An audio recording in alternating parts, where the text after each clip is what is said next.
Nabi Muhammad SAW adalah Rasul terakhir yang ditunjuk langsung oleh Allah Subhanahu wa Ta'ala sebagai penyempurna agama-agama samawi sebelumnya. Beliau merupakan satu-satunya manusia yang diutus menjadi Rasul terakhir oleh Allah Subhanahu wa Ta'ala. Dengan demikian, tidak ada lagi Nabi dan Rasul setelah Nabi Muhammad. Dengan kesempurnaan akhlaknya, beliau juga merupakan qudwah bagi seluruh umat manusia dari masa ke masa. Dahulu, kepergian Nabi Muhammad di usianya yang ke-63 tahun sungguh meninggalkan duka yang sangat mendalam bagi para sahabat dan seluruh umat Islam di dunia. Dalam kitab Sirah Nabawiyah karya Syekh Sofiyur Rahman Al-Mubarakfuri dijelaskan, bahwa Nabi Muhammad telah menunjukkan tanda-tanda perpisahan ketika beliau sedang melaksanakan Haji Wada. Dan setelah itu, kesehatan Nabi Muhammad sudah mulai menurun. Pada awal bulan Safar tahun 11 Hijriah, Rasulullah SAW pergi ke Uhud. Beliau juga sholat atas orang-orang yang mati syahid seperti orang yang hendak berpisah dengan orang yang masih hidup dan orang yang sudah meninggal. Saat itu, beliau naik ke atas mimbar dan berpidato, "Sesungguhnya, aku lebih dahulu meninggalkan kalian karena aku menjadi saksi atas kalian, dan demi Allah, aku benar-benar akan melihat tempat kembaliku saat ini. Aku telah diberi kunci-kunci gudang dunia atau kunci-kunci dunia, dan demi Allah, aku tidak takut kalian akan musyrik sepeninggalku. Tetapi aku takut kalian akan bersaing dalam masalah ini."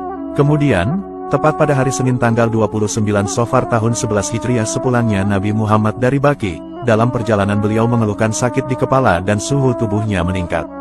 Perlu diketahui, bahwa Nabi Muhammad dahulu mengalami sakit selama beberapa hari. Pekan terakhir masa sakitnya beliau memutuskan untuk pindah ke rumah istri kesayangannya yaitu Sayyidah Aisyah. Dahulu tepat 5 hari sebelum wafat, suhu pada tubuh beliau semakin tinggi. Lalu Nabi Muhammad bersabda, "Guyurkan air dari manapun ke tubuhku agar aku dapat menemui orang-orang dan memberikan nasihat kepada mereka." Setelah merasa agak ringan, Nabi pun lantas masuk ke dalam masjid dengan kondisi kepala yang terikat. Lalu, beliau duduk di atas mimbar dan berpidato di hadapan orang-orang yang duduk di hadapan beliau.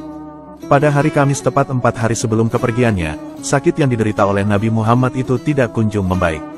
Namun di tengah sakitnya, Nabi Muhammad tetap mengimami sholat 5 waktu.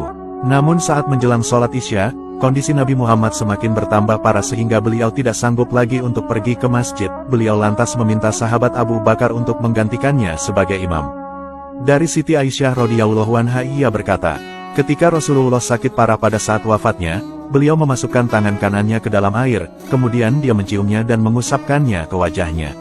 Lalu beliau berkata, "Tidak ada Tuhan selain Allah. Sesungguhnya kematian memang memiliki rasa sakit." Hadis riwayat Bukhari. Hadis tersebut menggambarkan tentang kondisi Nabi Muhammad yang sedang mengalami sakit parah, serta bagaimana cara beliau menghadapinya dengan selalu mengingat Allah Subhanahu wa Ta'ala. Dahulu di saat detik-detik terakhir, Siti Aisyah menarik tubuh Rasulullah ke pangkuannya.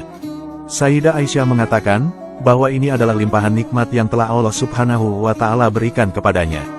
Dikisahkan, ketika Abdurrahman bin Abu Bakar masuk, Sayyidah Aisyah melihat Rasulullah melirik siwak yang ada pada tangan sahabat beliau tersebut.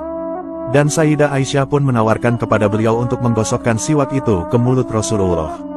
Beliau pun mengiyakan dengan isyarat kepala. Lalu, digosokkanlah siwak itu perlahan pada mulut beliau. Kemudian, Rasulullah mencelupkan kedua tangannya ke dalam bejana berisikan air yang ada di dekat tangannya, dan diusapkanlah ke wajahnya seraya bersabda, "Tiada Tuhan selain Allah. Sesungguhnya kematian itu ada sekaratnya." Setelah bersiwak, beliau kemudian mengangkat tangan atau jari-jarinya dan mengarahkan pandangan ke langit-langit rumah. Terlihat bibir beliau bergerak-gerak seperti mengucapkan sesuatu. Sayyidah Aisyah pun sempat mendengar apa yang beliau ucapkan.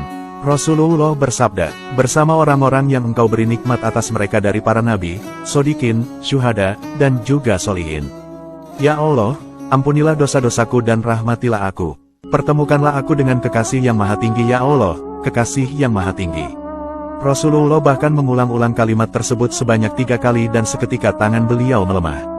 Saat sudah memasuki waktu duha dan cuaca sudah terasa panas, Rasulullah akhirnya berpulang kepada kekasih yang maha tinggi dan kembali ke haribaan ilahi. Diketahui, bahwa Rasulullah dahulu tutup usia pada hari Senin tanggal 8 Juni tahun 632 Masehi atau tanggal 12 Rabiul Awal tahun 11 Hijriah di kota suci Madinah, Arab Saudi. Demikianlah kisah wafatnya Rasulullah yang sangat mengharukan dan menyedihkan. Beliau adalah nabi terakhir dan penutup di antara para nabi-nabi. Semoga kita semua mendapatkan syafaat Nabi Muhammad di akhirat kelak. Amin. Wallahu a'lamu bishawab.